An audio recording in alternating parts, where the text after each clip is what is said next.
Hey, it's Tim, Pickup Truck Plus SUV talking. Today, I'm driving this. This is a 2021 Lexus LX 570. This has got the new Sport package, and it's got the new luxury package. Make sure I get the information correctly. Anyways, so this Sport package on the front has a new grille for this. I have more fascia on the front. It's a new fascia on the back. I have that as well. I have the chrome on the mirror caps right there. 21-inch tires, and I have a black headliner inside. We'll talk more about that. So for the luxury part of the package, I have some heated seats in the front and second row. I have 4-zone climate concierge, so it controls the airflow and the steering wheel and the seats to make sure you're really comfortable. And interior contrast stitching, so the leather trim stitching. But this is the big beast. You can hear the 5.7 liter V8 kind of rumbling right now. This has got the 8-speed transmission, 383 horsepower, 403 foot-pounds of torque, and it's pretty cool. So in this video, I'll tell you about the exterior, interior, and we'll do some driving impressions. We get started on all that right now.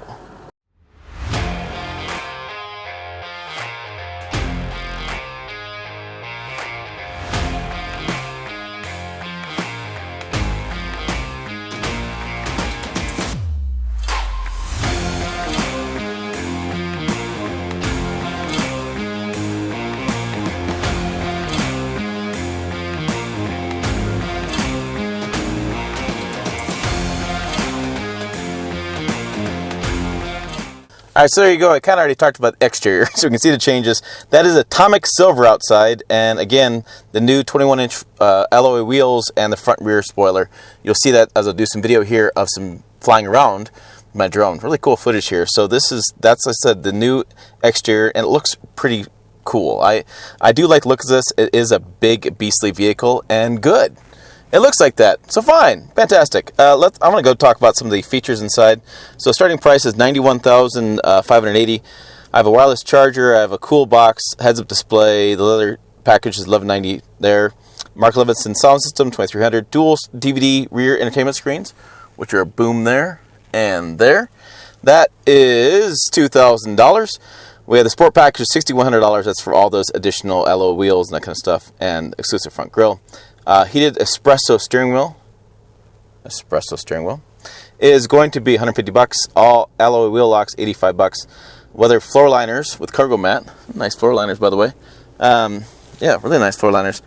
And that is $395. Rear rack crossbars, $450. So that is what we have. $106,755. This is built in Japan. 14 combined, 20 or 12 city, 16 highway. Sorry. Those fuel economy numbers are kind of funny because, I mean, anyways, so this is the interior. We have the dual tone color here. We have the nice leather here with the nice stitching. We have those espresso steering wheel. There's my gauges cluster there, really nice gauge cluster.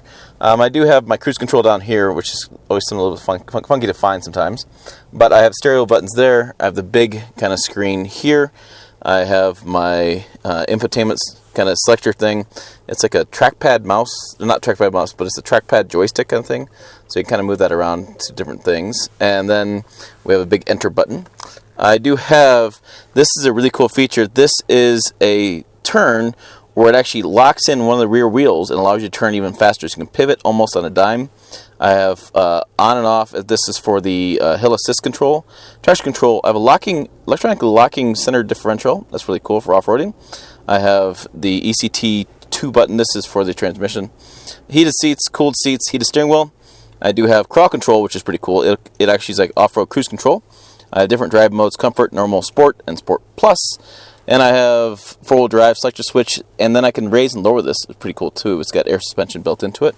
So there is all that stuff there. The wireless charging is kind of a bit of a pain to get to. So it's back in here, and you kind of go back in there, back, yeah. So bit of a pain to get to, but that's what that is.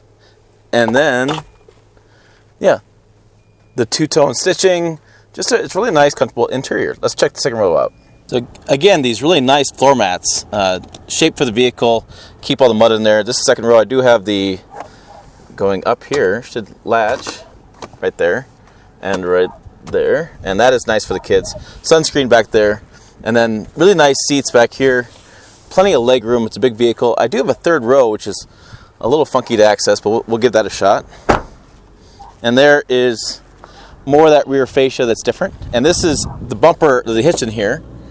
So open this up. Open sesame. And these seats actually swivel out and they go into the holder. So you can have a third row. It's not extremely useful.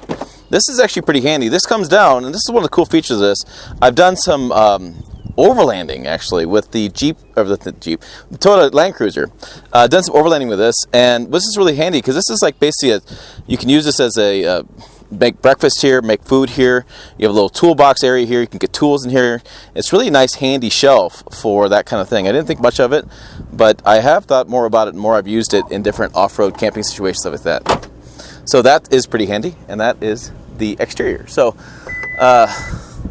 let's go ahead and get behind the wheel, because that's always the best part, right? How does it actually drive? That's a big question. Oh, before we drive, that's your cooled box. That's pretty cool. You can turn it on, keep your drinks cool, and that is, like I said, the Land Cruiser has that, and that's a huge feature off-roading. For long distance trips, overlanding, that kind of stuff. You can keep your cooled stuff in there. You have cooled seats, and a hot day on the trail, or a hot day off-roading, or a long road trip, really handy.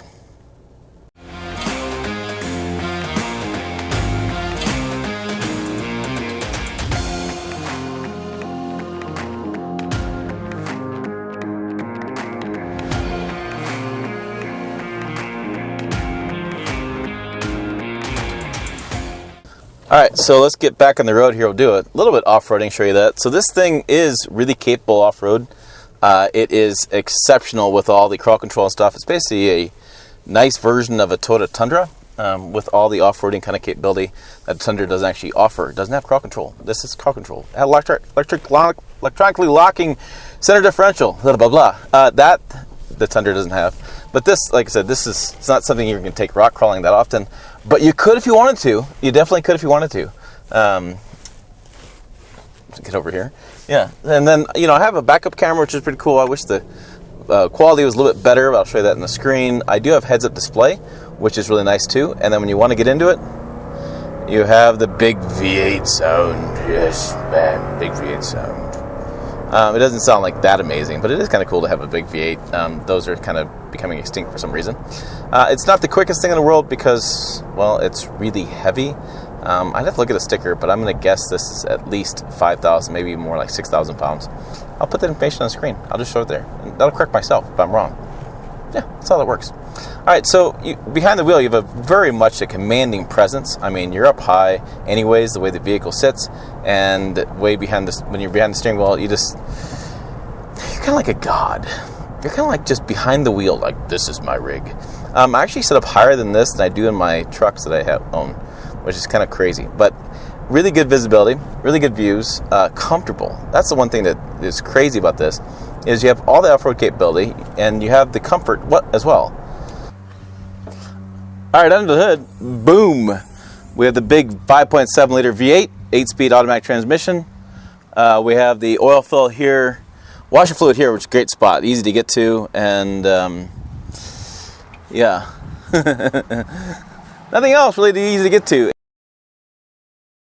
All right, just a little bit more about driving. So it's a big burly vehicle. It doesn't corner really well. It doesn't have a lot of body roll, but you do feel more body roll if you really get in the corners, just because how big it is. But it's, like I said, very smooth. All of the safety technology works pretty well. Lane keep, adaptive cruise. I got blind spot monitoring as well in the mirror. You can see a little icon. And so, I mean, I have all the safety technology I'd want, and I have lots of safety equipment. And again, it's smooth, comfortable.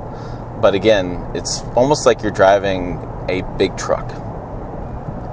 Oh, so before I forget to mention, you can go towing with this. This actually does tow 7,000 pounds, which is pretty impressive for a big SUV like this.